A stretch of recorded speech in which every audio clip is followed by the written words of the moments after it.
ሄለኔ ምን የተፈጠረ ነገር አለ እንዴ? አጠራረሽ እኮ ትክክል አይደለም። አይንዬ እቺ የማትረባ ልጅ ከኔ ጋር ምን ችግር እንዳለባት አላውቅም። ከአንቺ ፊት ላዋርዳት አልፈልግም። ግን ደግሞ ማንን መሰረት የለም መሲ ጌጣጌጤ ማን የወሰደው? እስከ ጠዋት ድረስ አይቼዋለሁ። እትዬ በእነዚህ ነገር እኮ ጠርጥረሽኝ አታውቂም። አሁን ጠረጠርኩሽ። ምን ነው በጣም ገረመሽ እንዴ?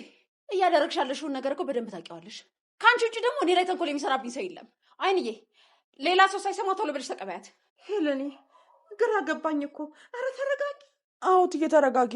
አንቺ ዝም በይ። ሁለተኛ እኔ ስናገር ጣልቃ እንዳትገቢ ነግሬሻለሁ። በእውነት እትዬ እኔ ስለምትይው ነገር ምንም አላውቅም። መሲ አትፈታተኝኝ። አሁኑኑ ከደበቅሽበት አውጪው። በጣም የሚወዳቸው የትም ስጦታዎቼ ናቸው። ሰላም የእንግዳ ድራማ ፋሚሊዎች፣ የእንግዳ ድራማ ቤተሰቦች እንዴት አላችሁ? ሁሉ ፒስ፣ ሁሉ አማን ነው ወይ? እኔ ጋር ሁሉ ፒስ ነው።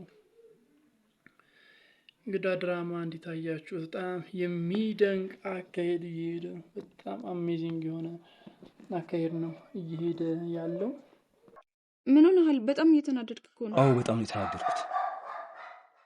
እኔ እንውጣ ስልሽ ጊዜ የለሽ፣ ላውራሽ ስልሽ ጊዜ የለሽ። ከእሱ ጋር ግን ጨለማ ያለ ጨለማ ተቀራርባችሁን ያገኛችሁ። አረ በፈጣሪ ተረጋጋ። ደግሞ እንደዚህ አትጮህ፣ ሰው እንዳይመጣ። ይምጣ። እንዳያችሁት ወይዘሮ ሄለን እብድ ነው ያለችው፣ እብድ ቅውስ ነው ያለችው። ምክንያቱም ኤልሹ የእሷን ጌጣጌጥ አንስታ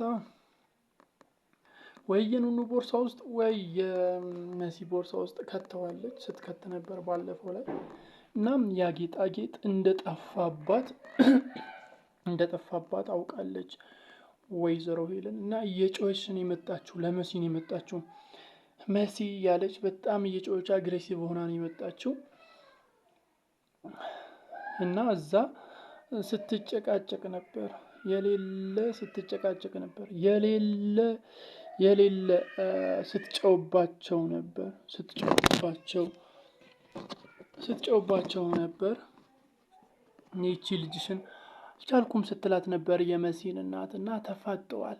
ኤልሹ እና ሉሲ ደግሞ ቀጣዩን ድራማ እናያለን። እኔ የምልሽን ብቻ ነው የምታደርጊ። አሁን ቀጣዩን ድራማ ሄደን እናያለን ስትል ነበር። ያው ወደዚህኛው ድራማ ለመምጣት አስባ ማለት ነው። ብቻ ኤልሹ የቀመረችው ድራማ በደንብ ሰርቶላታል። በሚገባ ኤልሹ የቀመረችው ድራማ ሰርቶላታል።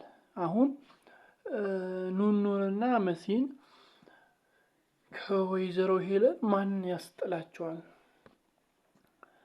በአሁኑ ማን ያስጥላቸዋል? እስቲ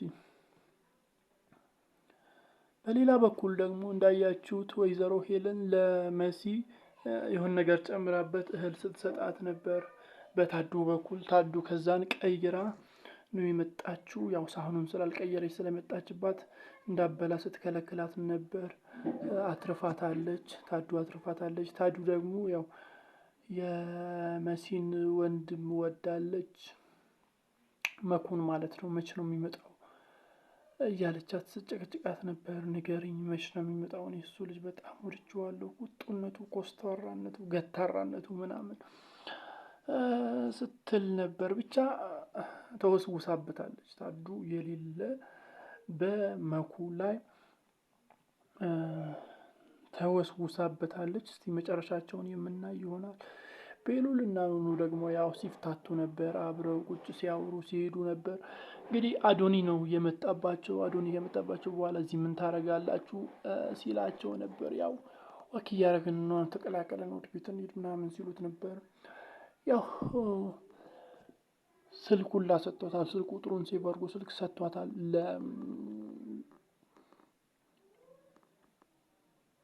ኑኑ ማለት ነው ቤሉል። ብቻ በጣም መቀራረብ አብዝቷል። ኑኑም በዚህ ጉዳይ በጣም ደስተኛ ሆናለች። ግን ያው ከሄለን የሰማችው እንደዚህ በሽታ አለብሽ ምናምን ያለቻት እሱ ነገር በጣም ህይወቷን በጥብጧል። ውሸት እንደሆነ በቶሎ ማወቅ አለባት ብዬ አስባለሁ። እናንተ በዚህ ጉዳይ ላይ ምን ታስባላችሁ? እስቲ ያላችሁን ሀሳብ አስተያየቶቻችሁን፣ ግምቶቻችሁን በሙሉ በኮሜንት መስጫ ሳጥን ላይ አስቀምጡልኝ። ለዚህ ቻናል ደግሞ አዲስ ከሆናችሁ ሰብስክራይብ በማድረግ የደወል ምልክቷን መጫን እንዳይዘነጋ። ባይ